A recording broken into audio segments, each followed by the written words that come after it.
Hi, welcome back to our channel, Transform Your Life.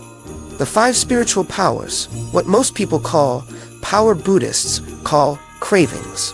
The 5 cravings are for wealth, fame, sex, fancy food, and lots of sleep. Buddhism speaks of the 5 true powers, 5 kinds of energy.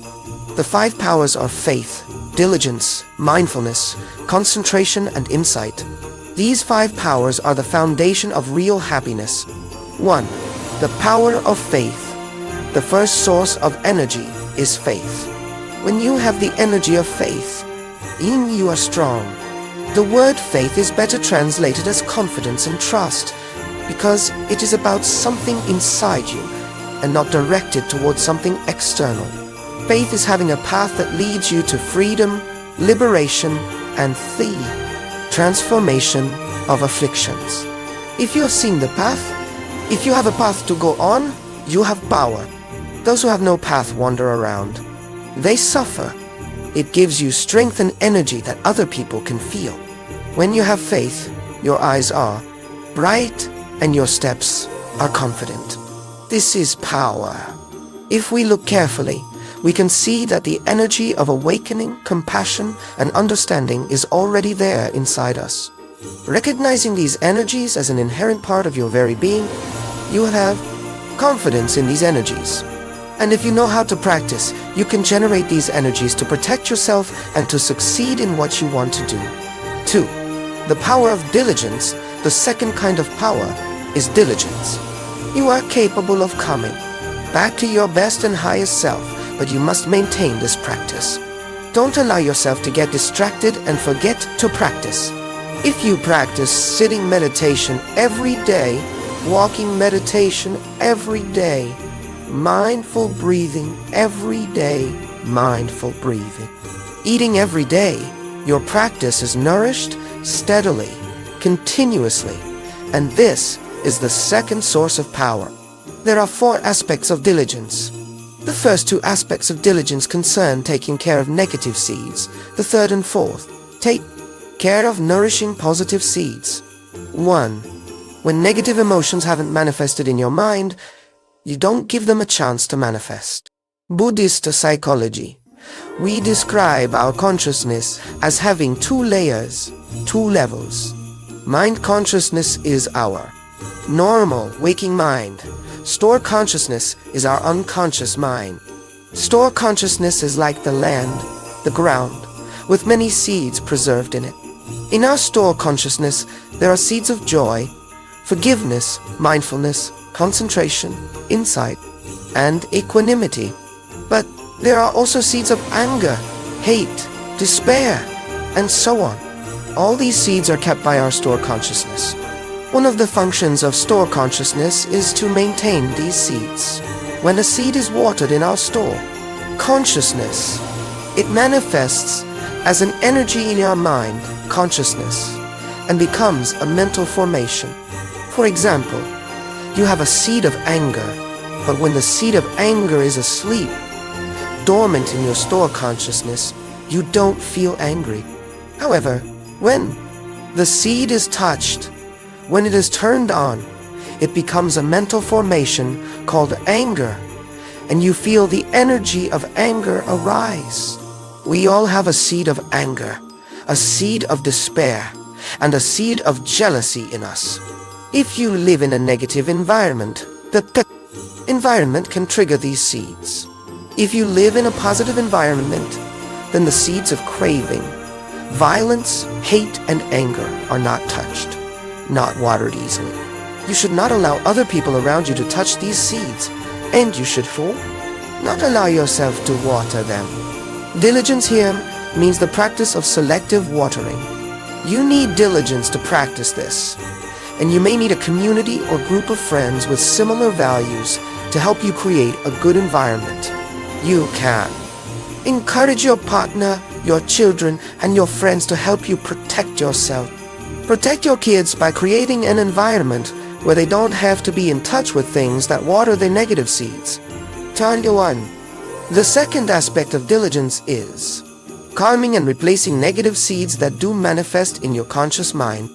When a negative seed is triggered, the seed of despair, the seed of anger, and the seed of violence, and so on. You need to know how to help it stop manifesting and return to its original form as a seed. Don't let it stay too long on the upper level of mind consciousness, because if it stays a long time, it will grow stronger and cause a lot of destruction.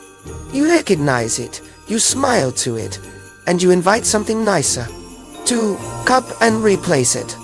3. The third aspect of diligence is to always invite good seeds to manifest. You know that you have a seed of love, a seed of forgiveness, a seed of joy, of peace, of happiness. Learn ways to touch them and help them manifest. Dottie, if you live in a good environment where you are supported by a loving, healthy community, you have plenty of opportunities to help these positive seeds manifest. Organize your life in such a way that the good seeds in you can be touched several times a day, so they can manifest on the level of mind consciousness. 4. The fourth aspect of diligence is trying to keep a good mental formation in the living room as long as possible. We have to nourish it, to keep it in our mind. If a seed of compassion, a seed of joy, or a seed of peace is manifesting as a mental formation, it is good for you, so keep it there. Invite it to back down to the basement. When you use your skillfulness and these practices to create mindfulness, this is called true diligence. True diligence can bring a lot of joy, a lot of happiness to you and your loved ones. People with the energy of diligence are extraordinarily powerful. They can transform themselves. They can help transform the community, the environment, and the world. 3. The power of mindfulness. Mindfulness is the energy of being aware of what is happening in the present moment. When we have the energy of mindfulness in us, we are fully present, we are fully alive, and we live deeply every moment of our daily life. Whether you are cooking, or washing, or cleaning, or sitting, or eating, it is a time for you to generate the energy of mindfulness. And the energy of mindfulness helps you know what you should do and what you should not do. It helps you avoid difficulties and mistakes. It protects you and shines light on all your daily activities. Walking and eating are actions we perform every day. But usually when we walk, we are not really walking. We are being carried away by our projects and worries. We are not free. When we walk with mindfulness, dwelling in the present moment, no longer pulled by our regrets about the past or our worries concerning the future, we touch the wonders of life, and each step nourishes our happiness. 4. The power of concentration, mindfulness, brings about the fourth power, the power of concentration. When you drink your tea, just drink your tea. Enjoy drinking your tea. Please don't drink your suffering, your despair, and your projects. This is very important. Otherwise, you can't nourish yourself. Through concentration on impermanence, we become aware that everything is constantly changing. We may die tomorrow or any time because of an accident. We should do everything we can to make our loved ones happy today. With concentration on non-self, the reality that we do not have a separate self, we become aware that suffering is there not only in us, but also in the other person. When we develop concentration on interbeing, on the interconnectedness of all things, we see that if we make them suffer, they will make us suffer in return. Concentration on the nature of impermanence, non-self, and interbeing can help us realize great breakthroughs that will bring us the fifth kind of power, insight. 5. The power of insight. Insight is a sword that painlessly cuts through all kinds of suffering, including fear, despair, anger, and discrimination. If you are using your powers of concentration, insight allows you to fully see what you are concentrating on. Impermanence, sometimes we forget about impermanence of this physical body. Although intellectually we realize that everything is impermanent, we forget that one day our loved ones will get sick and die. We don't remember that we ourselves have to die someday. We have a tendency to think that we will live forever, and therefore we do not have the insight we need to live beautifully and really cherish our loved ones. When the Buddha spoke about impermanence, he was speaking of insight.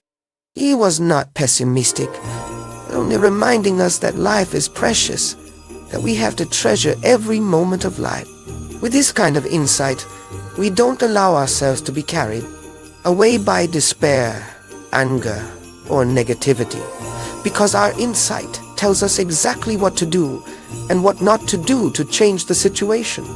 Non-self without insight, we think of power as something we gain for ourselves and ourselves alone. But another insight we can cultivate is the insight of non-self. Non-self doesn't mean that you don't exist. It means you are not a completely separate entity. A lot of our suffering is born from the discrimination between self and others and our notion of his separate self. Suppose you are a parent. Looking into your child, you will see that your son, your daughter is your continuation. If the son suffers, the father suffers, and vice versa. So getting angry at your son is getting angry at yourself. When you are in a power struggle, if you know how to meditate on non-self, you will know what to do. You can stop your own suffering and the suffering of the other people in the struggle. You know that his anger is your anger. His suffering is your suffering, and his happiness is your happiness. Non-discrimination in Buddhism. There is a kind of wisdom called the wisdom of non-discrimination. Non-discrimination is one element of true love. If Americans and Iraqis see that they are brothers and sisters, two hands of the same body, they will not continue to kill each other. We all need to cultivate this kind of wisdom. With this insight, we can undo our own fear, suffering, separation, and loneliness, and we can help others do the same. Insight comes from understanding. We need to create the kind of environment where mindfulness and concentration become easy. It's like preparing the soil so that the flower we plant can sprout. Insight is the kind of understanding you obtain after you've been mindful. If you allow yourself to get lost in regrets about the past and worries about the future, it is difficult for insight to grow, and it will be more difficult to know what right action to take in the present. When we begin to touch insight, we are deeply in touch with reality, and there is no longer any fear. There is compassion. There is acceptance. There is tolerance. All of the first four powers lead to this fifth superpower, insight, and with insight comes a tremendous source of happiness. Thank you for watching. Have a nice day.